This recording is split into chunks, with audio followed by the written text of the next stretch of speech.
Executive Director of the Baum School of Art. Thanks for sharing some of your information with us today. Well, you know what, there's so much more to talk about. And next, as we explore all the beautiful fashions in film that have been going on, we have some costume designers that exist right here in our region. Tempo's Crystal Fisher introduces us to a woman doing some costume designing for the Pennsylvania Shakespeare Festival.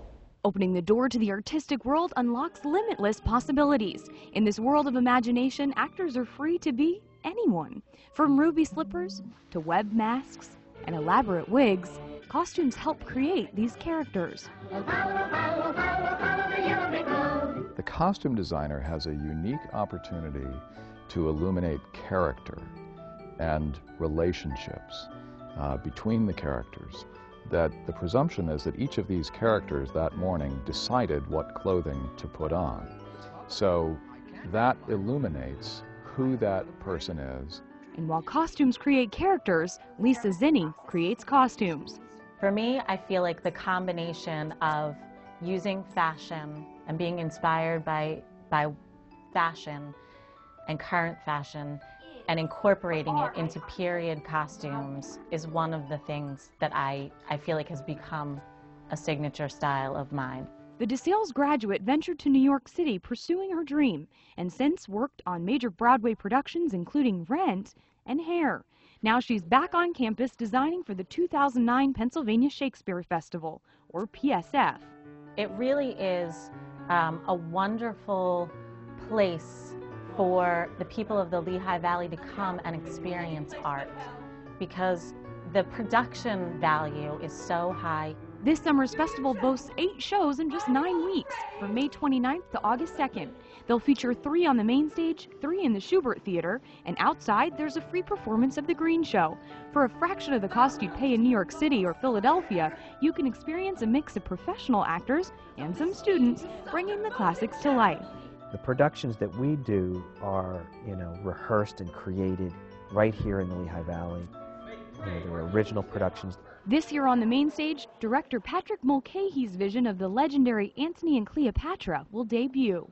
With Antony and Cleopatra, for me, it hit me pretty early on that the play is essentially about these two people, but really it reflects all of our desires to transcend the mundane. He compares their characters to today's super celebrities. It's easy to call to mind the love affairs between tabloid favorites like Brangelina, Bennifer, or the Tomcats of the world.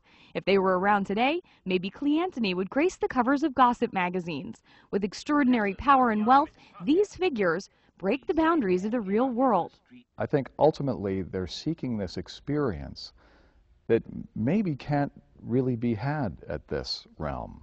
So in a sense, it's almost as if they're trying to transcend this realm, maybe into the realm of the gods. A realm Lisa must bring to life through costume. My vision is always, I try and take it from the director. I think that the director is the one who really guides how the show is going to happen or how he wants to tell the story. Decisions like, in which era should the play be set? Collaboratively, the cast and crew must make this vision a reality.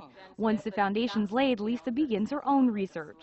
I go into it wanting to be inspired, and I love to look at as much research and as much visual as I can that would help me to be inspired to, create a certain costume or the certain look for the show. Cleopatra comes with high standards. Who doesn't recognize the thick black eyeliner that highlighted Elizabeth Taylor's infamous purplish blue eyes, and the flowing gowns that made her arguably the most memorable Cleopatra in history?